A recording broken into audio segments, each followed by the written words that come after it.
Transgender വ്യക്തികളുടെ സാമൂഹ്യ സുരക്ഷയും സംരക്ഷണവും ലക്ഷ്യമാക്കിയുള്ള ക്രൈസിസ് ഇന്റർവെൻഷൻ സെന്റർ സംസ്ഥാനത്ത് പ്രവർത്തനം ആരംഭിച്ചു.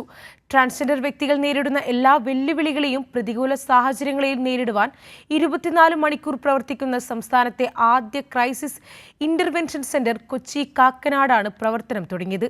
ട്രാൻസ്ജെൻഡർ വിഭാഗത്തിന് സർക്കാർ നൽകുന്നത് നിരുപാധിക പിന്തുണയെന്ന് സെന്റർ ഉദ്ഘാടനം ചെയ്തുകൊണ്ട് മന്ത്രി ആർ ബിന്ദു പറഞ്ഞു.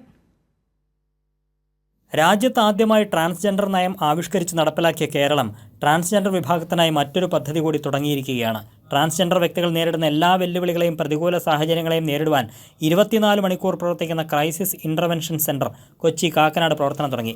സാമൂഹ്യനീതി വകുപ്പ് മന്ത്രി ഡോക്ടർ ആർ ബിന്ദു സെന്ററിന്റെ ഉദ്ഘാടനം നിർവഹിച്ചു. സമൂഹത്തിൽ അരികുവൽക്കരിക്കപ്പെട്ട് നിത്യജീവിതത്തിൽ ഒട്ടേറെ സങ്കടങ്ങളും നിവർത്തികേടുകളും അഭിമുഖീകരിച്ച് മുന്നോട്ടു പോകുന്ന ട്രാൻസ്ജെൻഡർ വിഭാഗത്തിന് നിരുപാധിക പിന്തുണയാണ് സാമൂഹ്യനീതി വകുപ്പ് മുന്നോട്ട് വയ്ക്കുന്നതെന്ന് മന്ത്രി ബിന്ദു പറഞ്ഞു. പ്രതിസന്ധി ഘട്ടങ്ങളിൽ പെട്ടെന്ന് എത്തിച്ചേരാവുന്ന ഒരു സുരക്ഷിത സ്ഥാനം എന്ന നിലയിലും ഏത് സേവനമാണ് വേണ്ടത്, മെഡിക്കൽ ആണെങ്കിൽ അങ്ങനെ, സൈക്കോളജിക്കൽ കൗൺസിലിംഗ് ആണ് വേണ്ടതെങ്കിൽ അങ്ങനെ, മരുന്നുകളും പാരാമെഡിക്കൽ സ്റ്റാഫിൻ്റെയും സേവനമാണ് വേണ്ടതെങ്കിൽ അങ്ങനെ ഏത് സേവനമാണോ വേണ്ടത് ആ സേവനത്തിലേക്ക് ട്രാൻസ് സഹോദരങ്ങളെ നയിക്കാനും അതിനു വേണ്ടുന്ന എല്ലാ സാമ്പത്തിക പിന്തുണ നൽകാനും ഒക്കെ കഴിയുന്ന വിധത്തിലാണ് ക്രൈസിസ് ഇന്റർവെൻഷൻ സെന്റർ വിഭാവനം ചെയ്യപ്പെട്ടിട്ടുള്ളത്. ട്രാൻസ്ജെൻഡർ ക്ഷേമവുമായി ബന്ധപ്പെട്ട് വളരെ കുറഞ്ഞ സമയം കൊണ്ടാണ് സർക്കാർ ഒട്ടേറെ പദ്ധതികൾ യാഥാർത്ഥ്യമാക്കിയതെന്ന് ട്രാൻസ്ജെൻഡർ ജസ്റ്റിസ് ബോർഡ് അംഗം ശ്യാമ എസ് പ്രഭ പറഞ്ഞു. ഈ പറയുന്ന പ്രതിസന്ധികൾ വരുന്ന അല്ലെങ്കിൽ ഒരു ഇഷ്യൂ വരുന്ന സമയത്ത് ഏറ്റവും എമർജൻസി ആയിട്ട് തന്നെ ഇടപെടാൻ സാധിക്കുന്ന രീതിയിലാണ് ഇത്തരത്തിലൊരു സെൻറ്റർ